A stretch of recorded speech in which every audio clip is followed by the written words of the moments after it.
पूरा संसार जानता है, ऐसा कोई नहीं है कि जो लोग न छिपे हो, न जानते हो, न सुने हो।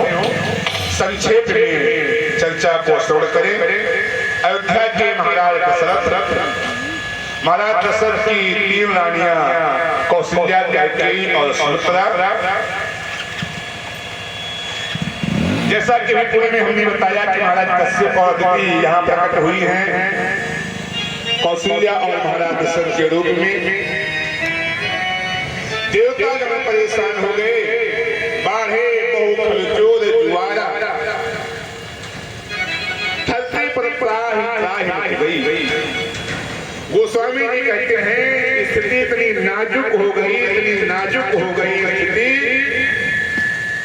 मान ही मात पिता नहीं देवा, साधन स्तन करवावहि सेवा। संसार के प्राणी इतना पथभ्रष्ट हो गए, साधु संत का सम्मान करना भूल गए, माता पिता का सम्मान करना भूल गए, संतों से सेवा करवाने लगे, गुरुओं से सेवा करवाने लगे, स्वयं माता पिता से सेवा लेने लगे।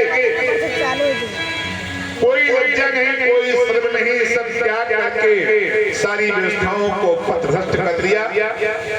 उस समय सारे देवतागण भगवान को पुकार किया, जय जय सुरनायक जन सुरनायक पास भगवत्ता। भगवान ने आकाशवाणी किया कि हे देवताओं, आप धैर्य रखो, शीघ्र रात्रि में अयोध्या में महाराज दशरथ के यहाँ उनका पुत्र बनकर के प्रकट होने वाला हो। भगवान की आकाशवाणी को सुनकर के देवताओं में धैर्य हुआ। इधर भगवान ने अपने दिए गए वादा और वचन को पूर्ण करने के लिए महाराज दशरथ के मन में पुत्र की लालसा को जागृत किया। गोस्वामी जी कहते हैं कि एक बार भूपति मन माही और भई गलान मोरे सुतनाही। देखो बड़ा ही रोचक शब्द है गलान। शायद मानस में केवल एक बार आया है गलान शब्द, पूरी रामचरितमानस में एक बार गलान आया है और पूरी गीता में एक बार गलानी आया है। भागवत और जब जब ग्लानि आई है तब तक भगवान का प्राकट्य हुआ। महाराज दशरथ को ग्लानि हुई तो राम का प्राकट्य हुआ, और वसुदेव जी को ग्लानि हुई तो कृष्ण का प्राकट्य हुआ। यदा यदा धर्मस्य ग्लानिर्भवत्, वहां भी ग्लानि हुई और यहाँ भी ग्लानि हुई। एक बार भूपत क्यों ग्लानि हुई?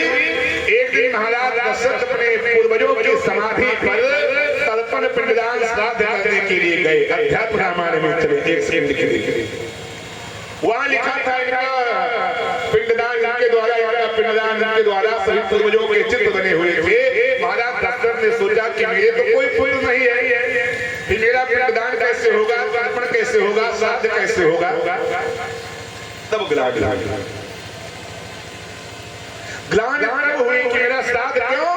क्योंकि श्रीमद् भागवत में 27 प्रकार के नर्क बताए गए हैं।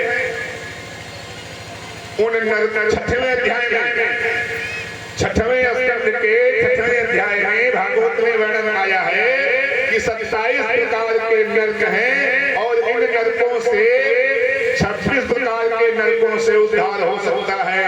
लेकिन 27वां नरक जो पुंगो नाम का नरक है, जिसको पुत्र नहीं होता, उस पुंगो नाम के नरक से उद्धार नहीं होता। इसलिए महाराज दशरथ के मन में ग्लानि हुई और ग्लानि हुई